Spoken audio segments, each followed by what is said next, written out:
Breaking news చూస్తున్నాం. బెంగళూరు నగరంలోని electronic city సమీపంలోని జిఆర్ ఫామ్ హౌస్ లో జరుగుతున్న రేవ్ పార్టీపై సీసీబీ బృందం దాడి చేసింది.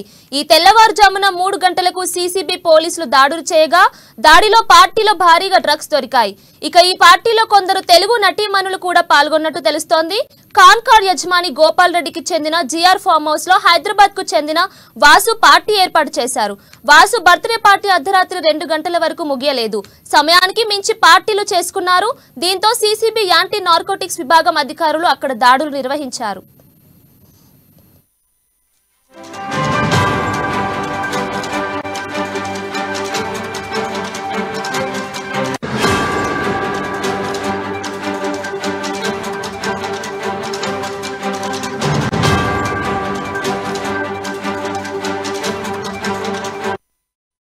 బెంగళూరులో నిర్వహించిన రేవ్ పార్టీలో సంచలన విషయాలు ఒక్కొక్కటిగా వెలుగులోకి వస్తున్నాయి. ఎలక్ట్రానిక్ సిటీ సమీపంలోని జిఆర్ ఫామ్ హౌస్ లో రేవ్ పార్టీ జరిపారు. బర్త్డే వేడుకల పేరుతో హైదరాబాద్ యువకులు ఈ పార్టీ ఏర్పాటు చేశారు. పార్టీలో తెలుగు రాష్ట్రాలకు చెందిన ప్రముఖులు ఉన్నట్లు తెలుస్తోంది. పలువురు సెలబ్రిటీలు, బడాబాబులు, మోడల్స్, టెకీలు ఉన్నారని వార్తలు వినిపిస్తున్నాయి. అంతేకాకుండా ఏపీకి చెందిన ఎమ్మెల్యే కాకాని గోవర్ధన్ రెడ్డి పేరు ఓ కారుపై స్టిక్కర్ ను గుర్తించారు.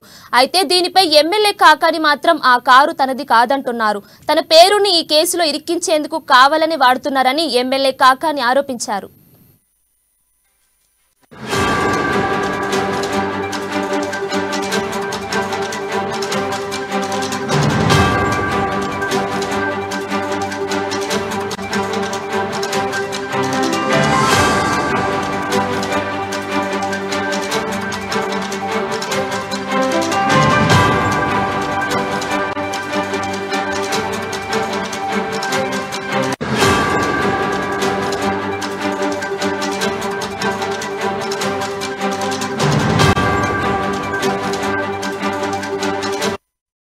బ్రేకింగ్ న్యూస్ చూస్తున్నాం. బెంగళూరు నగరంలోని ఎలక్ట్రానిక్ సిటీ సమీపంలోని జిఆర్ ఫామ్ హౌస్ లో జరుగుతున్న రేవ్ పార్టీపై సీసీబీ బృందం దాడి చేసింది.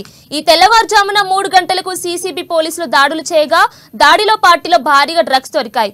ఇక దీనిపై మరిన్ని అప్డేట్స్ మా ఇన్పుట్ ఎడిటర్ శ్రీనివాస్ అందిస్తారు. చెప్పండి శ్రీనివాస్.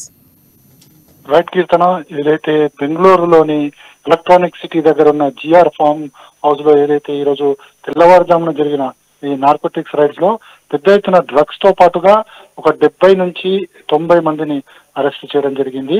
అయితే దీనికి సంబంధించి ఇప్పటికీ నార్కోటిక్ పోలీసులు వారిని 70 మంది మేల్స్ ని, అంటే మగవారిని, అదేవిధంగా 30 మంది మహిళలను కూడా తమ అదుపులోకి తీసుకోవడం జరిగింది. వారి నుంచి కూడా శాంపిల్స్ సేకరణ అయితే జరుగుతుంది. మొత్తం చూసుకుంటే కనుక ఏదైతే బెంగళూరులో ఉన్న ఎలక్ట్రానిక్ సిటీ సమీపంలో జిఆర్ ఫామ్ హౌస్ ఉంది, ఇది తెలంగాణకు చెందిన గోపాల్ రెడ్డిదిగా తెలుస్తుంది. అయితే దీనికి సంబంధించి చూసుకుంటే కనుక నిన్న రాత్రి నుంచి కూడా అక్కడ రేవ్ పార్టీ జరుగుతుంది. ఈ రేవ్ పార్టీలో పెద్ద ఎత్తున డ్రగ్స్ వాడకం, కొకైన్ తో పాటుగా డ్రగ్స్ వాడకం జరుగుతుందని చెప్పేసి అనుమానం రావడంతో పోలీసులు ఒకసారిగా రైడ్ చేయడం జరిగింది. ఈ రైడ్ లో మనకి ఈ 70 మంది మగవారిని, అదేవిధంగా 30 మంది ఆడవారిని కూడా అరెస్ట్ చేయడం జరిగింది. అయితే ఈ రేవ్ పార్టీ నిర్వహిస్తుంది సినీ నటి హేమగా ఆరోపణలు వస్తున్నాయి. ఈ ఆరోపణల నేపథ్యంలోనే హేమ కూడా తాను హైదరాబాద్ లోనే ఉన్నానంటూ ఒక ఫామ్ హౌస్ లో ఉన్న ఒక వీడియో క్లిప్పింగ్ ని పంపించింది. దాని మీద కూడా పలు అనుమానాలు వ్యక్తమవుతున్నాయి. ఎందుకంటే హైదరాబాద్ లో ఉన్నప్పుడు హైదరాబాద్